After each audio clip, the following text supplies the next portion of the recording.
تحقیق په وخت کې خلک خیال نه ساتي.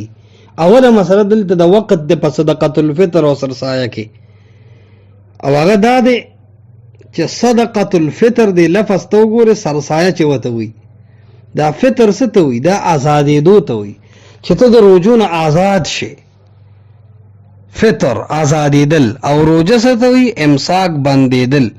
نو بندېدل او آزادېدل دا الټوالی دی په دې کې. نو دې ته فطرانه وي، رمضانیو ته نه وي. خلک په روزه کې ورکوي، حالانکه د رمضان په میاشت کې او په روزو کې بیا په اوله عشره او دویمه عشره کې چې دا سرسایه چا هم ورکړه دا نه کېږي. بس انصاف دا دی ښه، چېرته په سلفو کې د دې ثبوت نشته. نو دې وجې نه د دې صحیح ټیم سره د سرسایې چې رمضان المبارک د میاشتې نه مکمل فارغ شي او خلک ووایي چې دوسته سبا میاشت لیدلی شوې ده او اختر دی انشاءالله. نو د اختر پر سحر چې ته پاسې د سحر منځ وکې، نو د اختر د سحر د منځ نه بعد د اختر تر منځه پورې دا ګنټه دوه ګنټې ټیم چې څومره جوړېږي په دې کې ورکه سرسایه. بس دغه صحیح ټیم دی. دا 27-28 چې خلک یادي 28-29 یاد ساته دې باب کې ډېر ملګری خطا کیږي. هغه په دې معنی چې جمع کول بیت المال ته په 28-29 ثابت دي، لیکن غریب ته حواله کولم په دې نه دي ثابتو.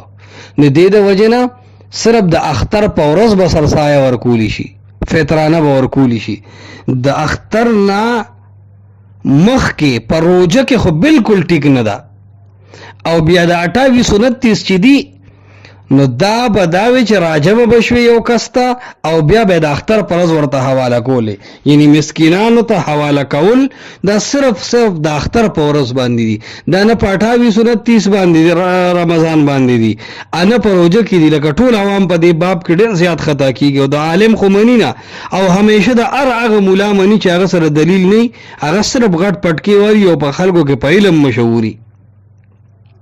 کني حدیثونو ته چې وګورئ نو بخاری و مسلم کې د ابن عمر صاحب چې کوم حدیث ته مشهور التم دا ټکي د قبل خروج الناس الى الصلاه چې خلک د اختر مانځه ته نه یوتلا د دینه مخکې ورکا. نو پته لګي چې دا دقه د اختر ورځ ده چې سحر منځ وکي، نو د سحر مون نه بعد د اختر د منځ نه مخکې غریب ته چې دین د سرسایه حواله کا. او دویمه وجه د دینه معلومیږي چې په یو حدیث کې راځي طهر الصيام وطعمة للمساکین، دا د روزو پاکواله دی. نو چې روزي ختم شنو بیا پاکواله پکار دی کنه.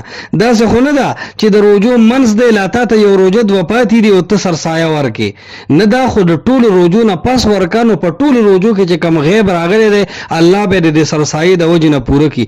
تا چې 2 روزې مخکې سرسایه ورکړه نو گویا کې د 28 روزو خو دا صفاوالی شستانه چې څه کمې راغلی دي، کوتاهی په روزه کې راغلی دي، دا یې کفاره شوه. لکه خدا 29 او 28 نمبر روزه دا خو تر سرسایې نه پس دي، دې پاکوالی به پس راولي. دې وجه نه انصاف دا دی. دار قطنی د ابن عباس رضی الله تعالی عنہ قولم ذکر کی من اداها قبل الصلاة فهي زکات. دا د اختر پر ورځ ورکاو د مانځنه چې مخکې ورکړو زکات مقبوله، بس دا صحیح فطرانه ده. ومن عداها بعد الصلاة فهي صدقة من الصدقات. او چا چې دا سرسایه د اختر د مون نه بعد ورکړه نو غاړه اخلاص شو، خو ښایسته اجر او ثواب ورته ملاو نه شو. او دا د اختر د مون نه مخکې په دې وجه ده چې غریب د په ماړه خېټه باندې د اختر مانځله راشي. ښه دا نه وایي چې یاره سبا کېږي ورځ به څنګه تېرېږي، نه، د سحر نه دله اوړه وغیره ورکه، ریجې ورته ولېږه، څه کجوره ورته ولېږه، څه انګور اوسکې ورته ولېږه، څه پنیر وغیره ورته ولېږه، پیره وي چې دې ورسره خوراک وکړي، دې په خېټه باندې موړ شي چې د اختر په خوشحالو کې تا سره شریک شي.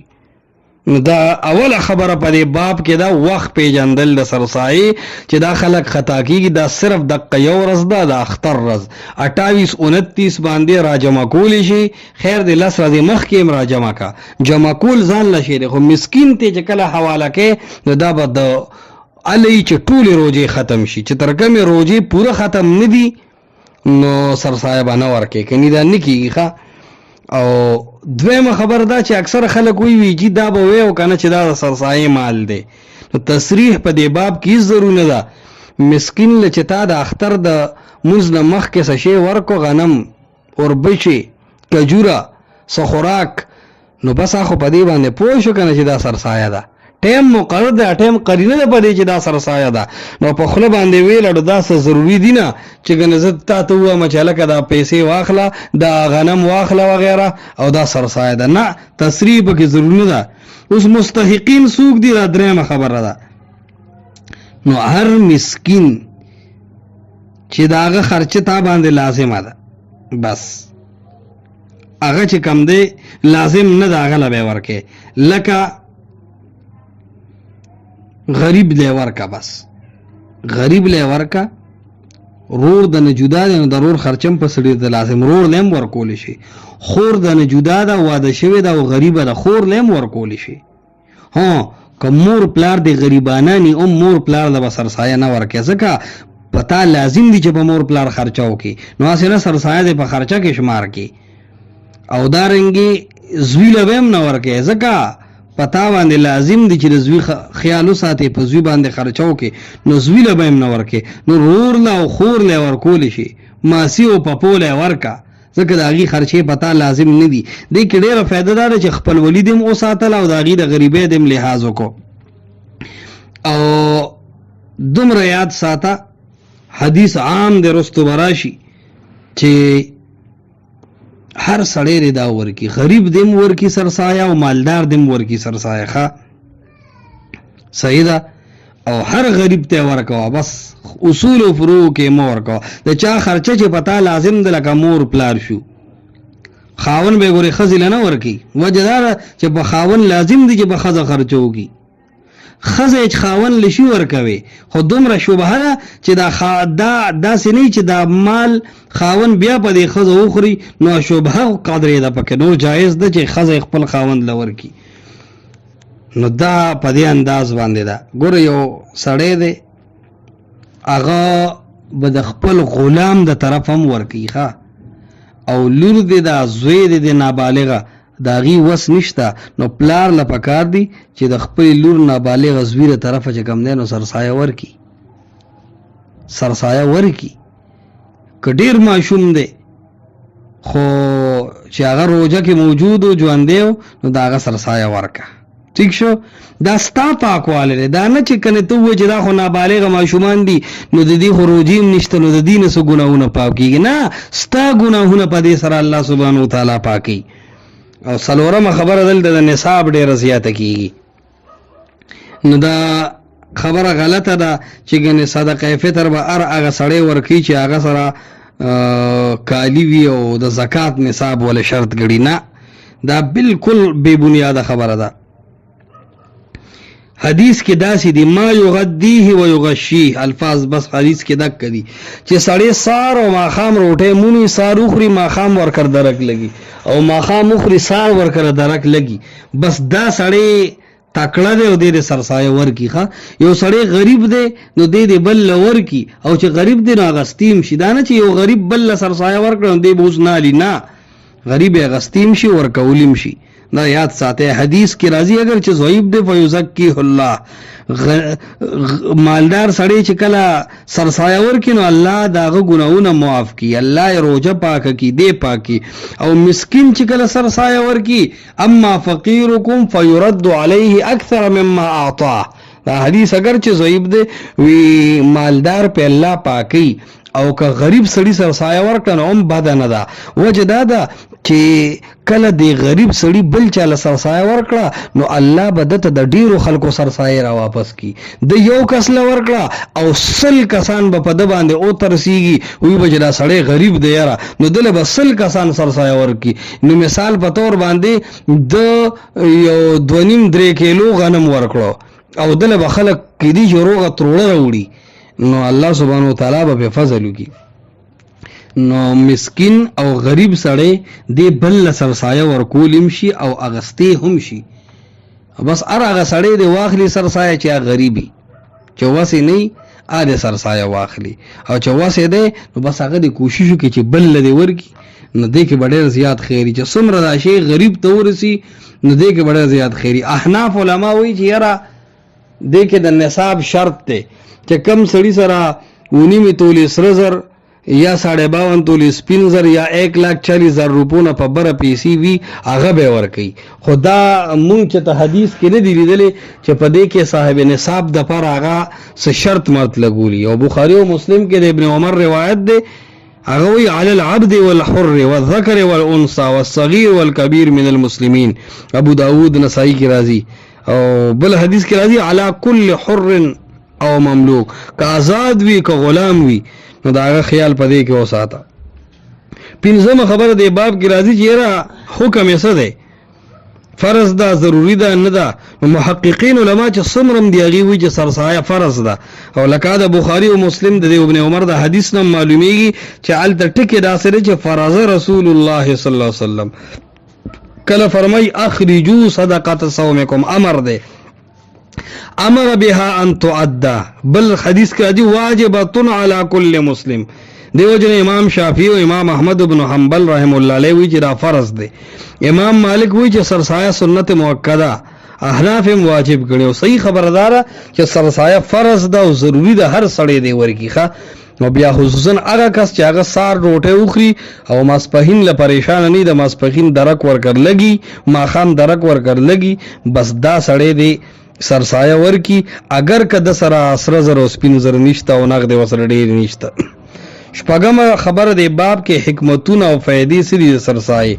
نو دا ابو داود او د حدیث نړیر خه معلومی کوم چې ابن عباس صاحب نے روایت ده چې زکات الفطر طهر الصيام من اللغو والرفث.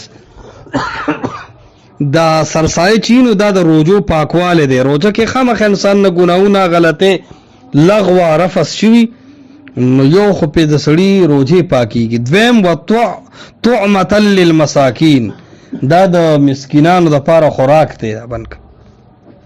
نو چې کله دا خوراک دی نو دوه فائدې شو یو په تل ګناونو نه پاک شي بل د غریب حاجت په پوره شو.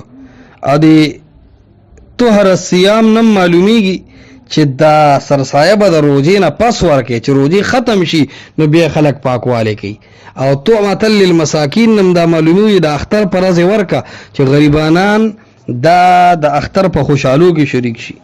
ومه خبره دی باب کې عام ادا کیږي چې یاره سرسایه کې به قیمت ورکې او کنم دغه جنسونه به ورکې لکه کجوره به ورکې او دارنګ اوس کې به ورکې غنم به ورکې اوربشي به ورکې پنیر به ورکې څه مسله ده. نو درې آرا په باب کې مشهور پیش کیږي. جمهور علما او صحیح خبر امداد امام احمد امام مالک شافعی محدثین ټول وی چې جنس ضروری دی. اجناس به ورکې اجناس غنم جوار کجوره اوربشه انګور دا سيزونه ورکه لکه بخاری او مسلم کې ابن عمر پر روایت کې راځي فرض رسول الله صلی الله علیه وسلم زکات الفطر صاع من تمر او من شعير یو صاع د کجورو یا د وربشو من عقتن ټکری او صاع من زبیب دا تازه انګور خلق چې وتا دغه وي شنه انګور کنه اوس کې نو اوچ انګور اوس کې شنه اوس کې دا به ورکې د یو صاع په اندازه صاع چې د صاع دا سالور موده یعنی په باندې 2 کیلو ته جوړیږي او مود نه د مود دا د معتدل سړی یو لپه ده لکه سالور لپه چې ډکی کی غانا د غنمو یا ډکی لپه سالور د اوربشو یا ډکی لپه سالور د کجوري په دې اندازه باندې به ورکې. نو په دې د ټولو اتفاق دی چې جنس بهتر دی، پیسې مه ورکوه. البته امام مالک او ځینې علما خو دا جنس لازم ګڼي او دا ضروري خبره ده. امام احمد بن حنبل صاحب به وي چې څوک په سرسایه کې پیسې ورکوي پیسې، نو دا زه ډېر بد ګڼم او کیدای شي د ده سرسایه اړو شوې نه ده. وجه د هغې دا ده چې رسول الله صلی الله علیه وسلم په وخت کې غنم هم موجود او پیسې هم موجود وي، خو رسول الله غریب له پیسې نه دي ورکړی. دا خو عقل چلول دی چې یاره څوک به په لږو غنم اوسه کوي، څوک به په لږو کجور اوسه کوي. نه ښایسته روټۍ اوړه وله ورکه، روټۍ پخه که او ښایسته دسترخوان جوړ که او ورسره تکلفات وکړه، ښایسته طعام خوا کې ګاونډي له ولېږه، وایه ځان په خېټه موړ که او بیا د اختر مانځله راځه. نو اصل په سرسایه کې دا دي چې پیسې مه ورکوه، بلکې داسې وکړه چې ته قیمت وله ورکه. دا پیسې صرف په هغه صورت کې معقول راځي چې په یو ځای کې نه غنم شته، نه جوار شته، نه کجور شته، نه اوربش شته، نه انګور شته، نه اوړه شته. دا ترتیبونه نه دي، نو بس بیا خو پیسې مجبوري ده. ورنه کله چې دا څیزونه موجود دي نو په غریب باندې خوراک وکړه. طعمة للمساکین ټکې راغلی دی. دا پیسې او دا هر څه موجودو، رسول الله صلی الله علیه وسلم نغدې پیسې نه دي ورکړې او دغه رنګې چې کوم دی نو خوراک یې ورکړی دی. نو په کار دا ده چې دې باب کې مونږ عقل ونه چلو او پاتې شي دا چې د ځینو علماو اجتهاد دی. نو بالکل دی، خو د اجتهاد خو هر ځای خلک نه مني، دا خو د مقلدینو صفت دی چې د مجتهد هر اجتهاد مني. د باب کې نص موجود دی، په صحابو کې به مور راوړی ونه ښي چې صحابو کې چېرته چا د پیسې ورکړي، همیشه یې کجوره ورکړې ده. اوس کې مثال ورکړي دي، غنم یې ورکړي دي، اوربشه یې ورکړې ده، اوړه یې ورکړي دي. نو دا یو څو مسلې لکه دا مسلې پکې ډېرې غټې غټې دي. اول وقت دی، نو وقت یې ګوره صرف د اختر ورځ ده چې ټولې روجې ختم شي، چې روجې پاتې نو راجمع کولی شي سرسایه، خو غریب ته به صرف او صرف اله ورکوي چې ټولې روجې ختم شي. دویمه خبره دا ده چې تصریح ضروري نه ده چې ته ورته ووایې چې دا د صدقې فطر مال دی قبول یې که نه، بس خرچه راورې که. مستحق څوک دی؟ غریب سړی دی او هر هغه چاله به ورکې چې په تا د هغه خرچه لازم نه ده. بل نصاب چې دی نو نصاب څه دی؟ بس نصاب دا دی چې سحر وخورې او د ماسپښین درک لګي، ماښام یقین وي چې روټۍ به ملاویږي، بس داسې غریب سړی دی هم دا صدقه فطر ورکي. پنځمه خبره چې حکم یې څه دی؟ نو صحیح قول دا معلومیږي چې دا فرض ده. شپږمه دا چې فایدې او حکمتونه یې څه دي؟ نو یو خدا چې د روجو کمی دل الله معاف کی، بل دا چې غریب په الله سبحانه وتعالی مړی. اومه خبر دا چې قیامت کا جنس نو صحیح خبر دا چې جنس ورکا، غنم ورکا، اوربش ورکا، کجوري ورکا، پیسې ما ورکا.